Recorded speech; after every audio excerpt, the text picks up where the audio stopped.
Assalamualaikum warahmatullahi wabarakatuh. Selamat siang sahabat subscriber motor polos ya, dimanapun anda berada. Semoga dalam keadaan sehat walafiat teman-teman. Nah, ini ada Daihatsu Grand Max tahun 2022 kayaknya ya, 2022an lah ya. Kilometer masih 40.000. Itu habis kebanjiran teman-teman. Nah, jadi untuk teman-teman, apa aja sih langkah pertama yang harus dilakukan ketika mobil ini sudah terendam atau sedang terendam gitu ya. Kalau memang memungkinkan untuk kita mendekati ke kendaraan, boleh kita dekati. Terus yang pertama kita lakukan adalah melepas negatif baterai teman-teman ya. Nih, lepas negatif baterai, lepas, copotlah dua-duanya kalau memang memungkinkan ya teman-teman ya. Jadi untuk meminimalisir kerusakan di bagian elektrikalnya teman-teman. Nah, itu min aki dan plus aki lepas, ambil akinya kalau memang memungkinkan ya. Tapi kalau tidak memungkinkan, banjirnya besar, ya sudah, nggak apa-apa, kita selamatkan diri dulu, terus mobilnya biarin dulu gitu. Tapi ini kebanjirannya adalah terendam, informasinya sepaha ya di sini ya katanya informasinya ya. Jadi segini kerendam. Nah, jadi yang pertama kita lakukan adalah, kalau misalkan mobilnya memang nggak bisa diamankan akinya waktu itu, setelahnya dari kebanjiran adalah lepas min aki ya. Setelah itu cek filter udara teman-teman. Cek filter udaranya. Kalau filter udaranya basah, jangan dibuka ya.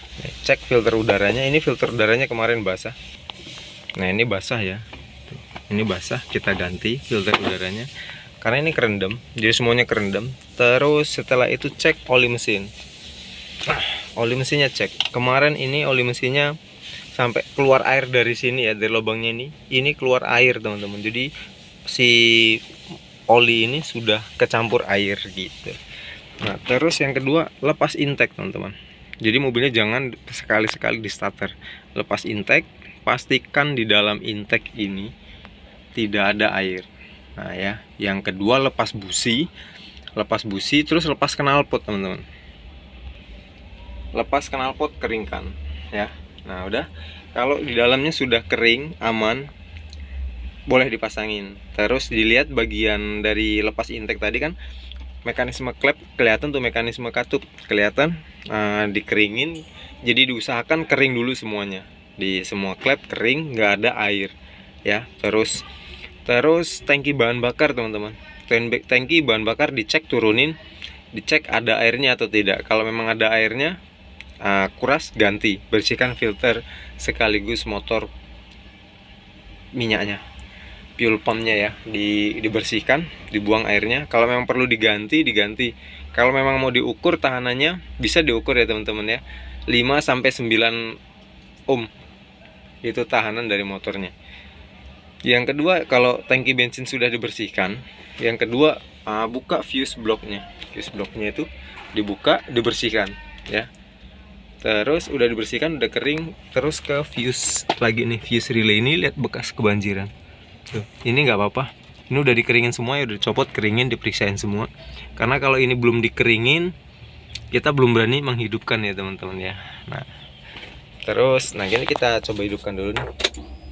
Ini emang agak berat ya, karena akinya udah soak, itu kita pinjemin aki buat ngidupin. Nah, ada kemungkinan sensornya yang rusak. Ini idle pulinya rusak teman-teman. Terus di sini ini sensor oksigennya rusak juga setelah kita hidupkan. Nah, ini nyala, itu dari sensor oksigen teman-teman ya. Kemudian ECU ini sudah kita bongkar teman-teman ya. Nanti kita lampirkan beberapa fotonya. ECU-nya rusak. Ini nggak rusak ya, ini ECU-nya tuh kerendam air. Nah lihat bekas kerendaman airnya tuh. Kerendaman airnya udah dicuci semua ya teman-teman ya. Tuh lihat bekas kotor ininya.